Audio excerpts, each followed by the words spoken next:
Hello mga friendship! Welcome to my channel! Our topic for today, it's all about you and me! Dahil Thursday ngayon, it's a weekend! So, pupuntahan natin ang aking mga kaibigan, okay? At kukulitin natin sila.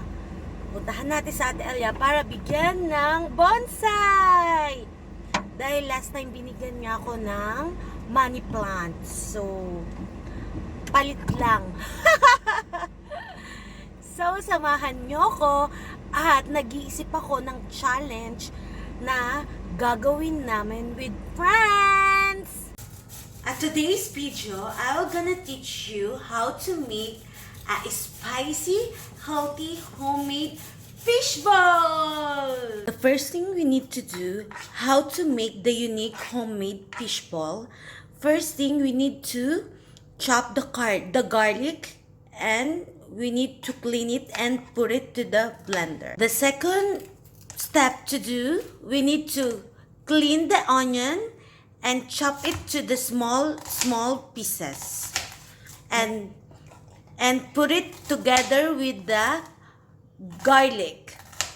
And if you need the fishball to be spicy, you can put little chili on it. Sauce, we need to mix it with the garlic, onion, and with the chili. We need to blend it together till it will be blended.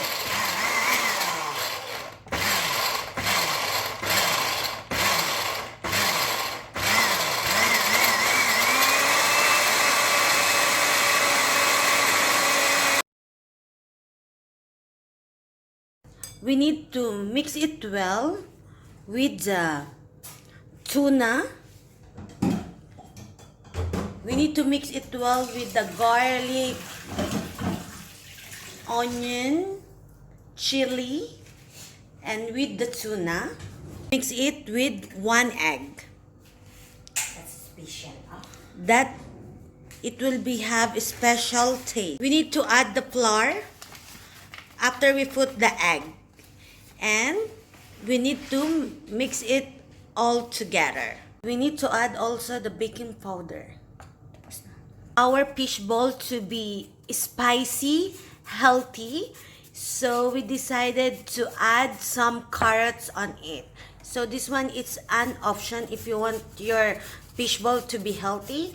So you need to add some vegetable. We want to neutralize the taste, so we need to add some sugar on it. And also salt. After that, we need to add some water on it and we need it to mix it well. We need to wait to 1 to 5 minutes to make it hot, the oil. Now this is the look of our spicy, healthy homemade fishball. It looks so yummy. Our finished product, our spicy, healthy, homemade fishball.